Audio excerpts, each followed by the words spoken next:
Guys మనం ఈ వీడియోలో క్యాపిటల్ ఇన్ఫో సొల్యూషన్స్ అనేవి ఒక ఇన్స్టిట్యూట్ గురించి మనం మాట్లాడుకుందాము. అండ్ బేసిక్గా వీళ్ళు మెయిన్గా ఏంటి అంటే సేల్స్ ఫోర్స్ మీద ఫోకస్ చేస్తారు. దాంతోపాటు అసలు ఏం కోర్సెస్ ప్రొవైడ్ చేస్తూ ఉన్నారు, offline online. And Salesforce course capital info సొల్యూషన్స్లో నేర్చుకోవచ్చు. ఎందుకంటే they are very popular in this technology. హైదరాబాద్లో చూసుకుంటే ఇంకా చాలా ఉన్నాయి. అండ్ డెఫినెట్లీ దీని గురించి ఈ వీడియోలో మనం మాట్లాడుకుందాం. వాళ్ళ దగ్గర ఉన్న వాటిలో సేల్స్ ఫోర్స్ అనేది ఎక్కువ మంది తీసుకుంటారు. అయితే ఇక్కడ అసలు వీళ్ళు ఏమేమి ప్రొవైడ్ చేస్తున్నారు అని ఒకసారి చూసుకుంటే, వీళ్ళ వెబ్సైట్ గో త్రూ వెళ్తే మెయిన్గా వీళ్ళు ఏంటి అంటే సేల్స్ ఫోర్స్ మీద, డెవాప్స్ మీద, AWS మీద ప్రొవైడ్ చేస్తూ ఉన్నారు. దీంతో పాటు మెయిన్గా ఏంటి అంటే మెగా మీద, ADF మీద కూడా ప్రొవైడ్ చేస్తూ ఉన్నారు. అయితే వీళ్ళ మెయిన్ ఫోకస్ అనేది రెండే కోర్సుల మీద ఉంది. ఒకటి సేల్స్ ఫోర్స్, రెండు డెవాప్స్. సో ఈ రెండు కోర్సుల్లో కూడా మెయిన్గా వీళ్ళు popular in Salesforce technology. Capital info సొల్యూషన్స్లో సేల్స్ ఫోర్స్ తీసుకోవచ్చా లేకపోతే డెవాప్స్ తీసుకోవచ్చా? I'm not talking about fees అనేది చాలా మినిమల్ ఉంది ఇక్కడ, అంత ఎక్కువ ఏం లేదు.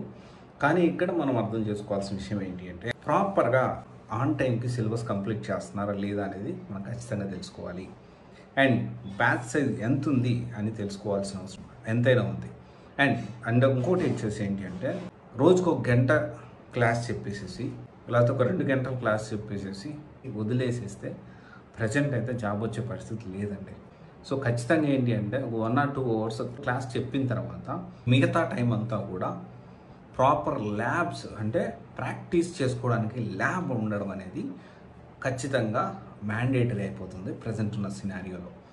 And at the same time repeated projects అంటే ఒక సంవత్సరానికి ఫర్ ఎగ్జాంపుల్ చెప్తున్నా, ఒక 50 బ్యాచెస్ రన్ చేశారనుకుందాం. అంటే యావరేజ్న మంత్లీ 3 బ్యాచెస్, ఓకే 36, 4 బ్యాచెస్ అనుకుందాం 48. లేకపోతే 25 బ్యాచెస్ ఈ ఇయర్ మొత్తంలో రన్ చేశారనుకుంటే ఆ 25 బ్యాచెస్ కూడాను స్టార్టింగ్లో ఏ ప్రాజెక్ట్ ఎలా ఉంటుందంటే కొన్ని ఇన్స్టిట్యూషన్స్ ఒక ప్రాజెక్ట్ ఇస్తారు. ఎప్పుడో తెలుసా 2010, 2012లో చెప్పిన ఈ బ్యాచ్కి అప్పుడు జాయిన్ అయిన ప్రాజెక్టు ఇప్పుడు కూడా అదే ఇస్తూ ఉంటారు. అలా కాకుండా అప్డేటెడ్ లైవ్ ప్రాజెక్ట్స్ చేయించాల్సిన అవసరం ఎంతైనా ఉంది. ప్రతి టాపిక్ మీద ప్రాజెక్ట్ అనేది కూడా చాలా ఇంపార్టెంట్.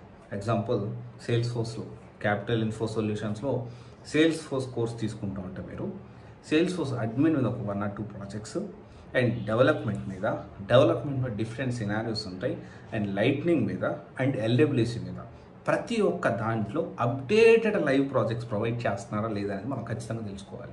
అండ్ ఒక సేల్స్ ఫోర్స్ బేసిక్స్ చెప్పేసేసి మీరు వెళ్ళి ఇక జాబ్ తెచ్చుకునే పరిస్థితి అయితే అస్సలు లేదు.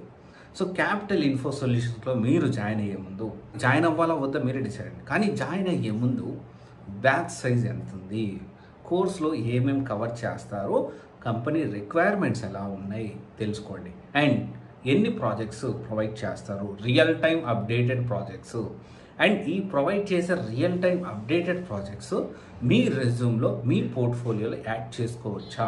అండ్ క్లయింట్ నుంచి రిక్వైర్మెంట్స్ వస్తున్నాయా, అలాంటి కనెక్షన్స్ ఏమైనా మీకు ఉన్నాయా? అంటే రెగ్యులర్గా కంపెనీస్తో టైఅప్ అయి ఉండడం వేరు, క్లయింట్ రిక్వైర్మెంట్ రావడం వేరు. కంపెనీ టైఅప్ అంటే ఏంటంటే ఎప్పుడో వాళ్ళకి అవసరం పడుతూ ఉంటుంది. 100 కంపెనీలు, 200, 300, 400, 500 కంపెనీస్ అనుకుందాం, వాళ్ళకి టైఅప్ అయి ఉంటాయి. ఆ టైఅప్ అయిన కంపెనీస్ రెగ్యులర్గా రిక్వైర్మెంట్ ఉండాలని లేదు. క్లయింట్ రిక్వైర్మెంట్ బేసిస్లో రెగ్యులర్గా ఏమన్నా అప్డేట్స్ వెళ్తున్నాయా, ఇవన్నీ కూడా ఖచ్చితంగా మనం తెలుసుకోవాల్సిన అవసరం ఉంది. ఎంతైనా ఉంది. ఎందుకు అంటే ప్రజెంట్ మార్కెట్ అనేది అంత బాగా విపరీతంగా కాల్స్ వచ్చేసేసి జాబ్లు వచ్చే పరిస్థితి లేదు. అండ్ సేల్స్ ఫోర్స్ ఎప్పుడైనా తీసుకునే ముందు ఫ్రెషర్సా, ఎక్స్పీరియన్సా, ఇది కూడా మనం ఖచ్చితంగా ఆలోచించేసి తీసుకోవాలి. అలా కాకుండా ఒక కోర్స్ తీసుకునే ముందు ఏం కాదులే తీసేసుకుందాము, తర్వాత చూద్దాము, లేకపోతే వాళ్ళు చెప్పే మాటలు 100% నీకు జాబ్ ఇప్పించేస్తాను. 100% ఏ ఇన్స్టిట్యూట్ జాబ్ ఇప్పించలేదండి. ఓన్లీ క్లయింట్ రిక్వైర్మెంట్ ఉండి, లేకపోతే డైరెక్ట్ ప్లేస్మెంట్ కొన్ని ఉంటాయి. అలాంటి ప్రాసెస్లో తప్ప డైరెక్ట్గా జాబ్ వచ్చే పరిస్థితి లేదు. ఇది ఒకసారి ఆలోచించి మీరు డెసిషన్ తీసుకోండి, తొందరపడద్దు. అండ్ క్యాపిటల్ ఇన్ఫో సొల్యూషన్లో జాయిన్ అవ్వాలా వద్దా ఇవన్నీ కన్సిడర్ చేసుకొని అప్పుడు మీరు ప్లాన్ చేసుకోండి. అండ్ ఇంకొక విషయం, capital info solution is comparatively వాళ్ళ దగ్గర ఒకవేళ తీసుకోవాలి అనుకుంటే సేల్స్ ఫోర్స్ ఒకవేళ తీసుకోవచ్చు, మేబీ ఈ పాయింట్స్ అన్ని కన్సిడర్ చేసుకొని. బట్ డెవాప్స్ అంటే నాకైతే ఐ డోంట్ థింక్ సో. ఒకసారి ఆలోచించి మీరు డెసిషన్ తీసుకోండి. End of the day me career, me life. So జాగ్రత్తగా ప్లాన్ చేసుకోండి. All the best.